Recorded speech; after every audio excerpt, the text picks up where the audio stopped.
Hi everyone, আমি এসেছি আজকে তোমাদের জন্য খুবই স্পেশাল একটা ডান্স টিপস নিয়ে। আচ্ছা, ডান্স করতে করতে কি স্টেপ ভুলে যাও? তাহলে আজকে আমার কাছে আছে 3 ইজি সলিউশন।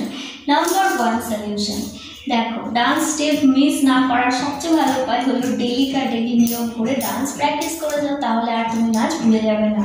কিন্তু সেকেন্ড অপশন একটু অন্যরকম। যদি বাইরে পর তুমি ভুলে গিয়েই থাকো, তাহলে তুমি অন দ্য স্টেজ আছে, তো কীভাবে ম্যানেজ করবে? তখন তুমি কি করবে? পায়ের কোনো স্টেপই করবে না, কারণ পা দিয়ে আমরা নাচে তালকে কন্ট্রোল করি। সেখানে যদি তাল মিস হয়ে যায় তাহলে কিন্তু নাচটা দেখতে খুবই বিচ্ছিরি লাগবে। তো যখন তুমি স্টেপ ভুলে যাবে তখন কিন্তু কোনোভাবেই পা ইউজ করবে না। একটা জায়গায় স্ট্যান্ড পয়েন্টে দাঁড়িয়ে পড়লে কোনো একটা পজিশন নিয়ে, চলো আমি এইভাবে দাঁড়িয়ে গেলাম, অ্যান্ড জাস্ট হাতটাকে একটু মুভ করবে। ধরো তুমি এইভাবে করে হাতটাকে এরকম উপরের দিকে করে নিলে, ঠিক আছে, বা তুমি অপোজিট পা দিয়ে এইভাবে করে নিয়ে এরকম করে হাতটা নামিয়ে নিলে, তার মধ্যে কিন্তু নেক্সট স্টেপটা তোমাকে মনে করে নিতে হবে। এবার চলে যাই নাম্বার 3 স্টেপ। যদি আরেকটু ভালো করে করতে চাও তাহলে তুমি যে স্টেপটা ভুলে গেছো সেই সময় কি করবে?